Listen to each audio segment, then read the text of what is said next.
American tech കമ്പനികൾ ഇന്ത്യക്കാരായ തൊഴിലാളികളെ നിയമിക്കുന്നതിനെ രൂക്ഷമായി വിമർശിച്ച് US പ്രസിഡന്റ് ഡൊണാൾഡ് ട്രംപ് തന്റെ ഭരണത്തിന് കീഴിൽ ഇത്തരം പ്രവണതകൾക്ക് അന്ത്യം കുറിക്കും എന്നാണ് ട്രംപിന്റെ പ്രഖ്യാപനം. അമേരിക്കയിലെ ന്യൂജേഴ്സിയിൽ നിന്ന് മധു കൊട്ടാരക്കര വിവരങ്ങളുമായി ചേരുന്നുണ്ട്. മധു, എന്താണ് ട്രംപ് പറയുന്നത്? മധു.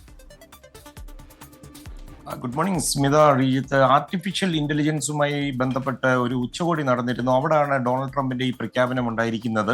നിർമ്മിത ബുദ്ധിയുമായി ബന്ധപ്പെട്ട് ഈ ഉച്ചകോടിയിൽ 3 എക്സിക്യൂട്ടീവ് ഓർഡറുകളിലാണ് ഡൊണാൾഡ് ട്രംപ് ഒപ്പുവെച്ചത്. ഇതിൽ ഈ വൈറ്റ് ഹൗസിന്റെ ഒരു കർമ്മ പദ്ധതിയുമൊക്കെ ഈ ഒപ്പുവെച്ച ഈ എക്സിക്യൂട്ടീവ് ഓർഡറിൽ ഉൾപ്പെടുകയും ചെയ്യുന്നുണ്ട്. ഇതുമായി ബന്ധപ്പെട്ട് നടന്ന പ്രസംഗത്തിലാണ് അമേരിക്കൻ ടെക് കമ്പനികൾ ചൈനയിൽ ഫാക്ടറികൾ സ്ഥാപിക്കുന്നതിനെയും അതുപോലെ ഇന്ത്യയിൽ തൊഴിലാളികളെ ഈ ടെക് കമ്പനികൾ നിയമിക്കുന്നതിനെയും ഒക്കെ രൂക്ഷമായി വിമർശിച്ചുകൊണ്ട് US പ്രസിഡന്റ് ഡൊണാൾഡ് ട്രംപ് പ്രസംഗിച്ചത്.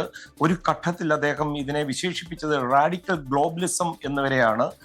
തന്റെ ഭരണത്തിന്റെ കീഴിൽ ഇത്തരം പ്രവണതകൾക്ക് അന്ത്യം കുറിക്കുമെന്ന് അദ്ദേഹം ഒരു മുന്നറിയിപ്പ് ഈ കമ്പനികൾക്ക് നൽകുകയും ചെയ്തിട്ടുണ്ട്. അമേരിക്കയുടെ സാങ്കേതിക വ്യവസായത്തിന്റെയും അതുപോലെ ഈ ആഗോളവൽക്കരണം ഒക്കെ ശരിക്കും ഈ അമേരിക്കയ്ക്ക് ദോഷമുണ്ടാക്കി എന്ന തന്റെ നിലപാട് ട്രംപ് ഇവിടെ പറയുകയും ചെയ്തിട്ടുണ്ട്.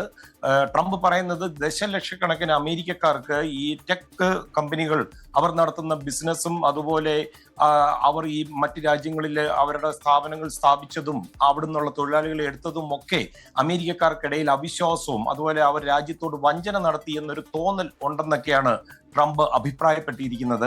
അമേരിക്കയുടെ പല വലിയ സാങ്കേതിക കമ്പനികളും അമേരിക്കയുടെ സ്വാതന്ത്ര്യം ചൂഷണം ചെയ്തിരിക്കുകയാണ്. അതുപോലെ ചൈനയിൽ അവരുടെ ഫാക്ടറികൾ നിർമ്മിക്കുകയും ഇന്ത്യയിൽ തൊഴിലാളികളെ നിയമിക്കുകയും ഒക്കെ ചെയ്യുന്നു എന്ന് എടുത്തു പറയുകയും ചെയ്തു. ട്രംപ് പറയുന്നത് ആ ദിനങ്ങളൊക്കെ അവസാനിച്ചു എന്നാണ്. AI മത്സരത്തിൽ വിജയിക്കുവാൻ സിലിക്കൺ വാലി ഇനി ഇപ്പോൾ ഉള്ളതിലും അതിന്റെ അപ്പുറത്തേക്ക് ദേശഭക്തിയുടെ ഒരു പുതിയ മനോഭാവം ഉണ്ടാകേണ്ടത് ആവശ്യമാണെന്ന് പറയുന്നു. അത് US കമ്പനികൾ അമേരിക്കയ്ക്ക് വേണ്ടിയായിരിക്കണം പൂർണ്ണമായി അണിനിരക്കേണ്ടത്.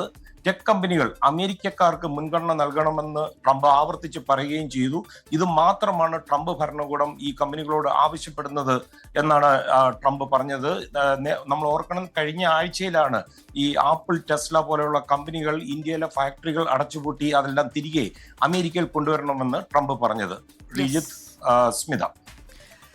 ശരി, മധു കൊട്ടാരക്കരയാണ് ന്യൂജേഴ്സിയിൽ നിന്ന് വിവരങ്ങളുമായി നമുക്കൊപ്പം ചേർന്നത്. ടെക് കമ്പനികൾക്കെതിരെ അതിരൂക്ഷ വിമർശനവുമായി ഡൊണാൾഡ് ട്രംപ് രംഗത്തെത്തിയിരിക്കുകയാണ്.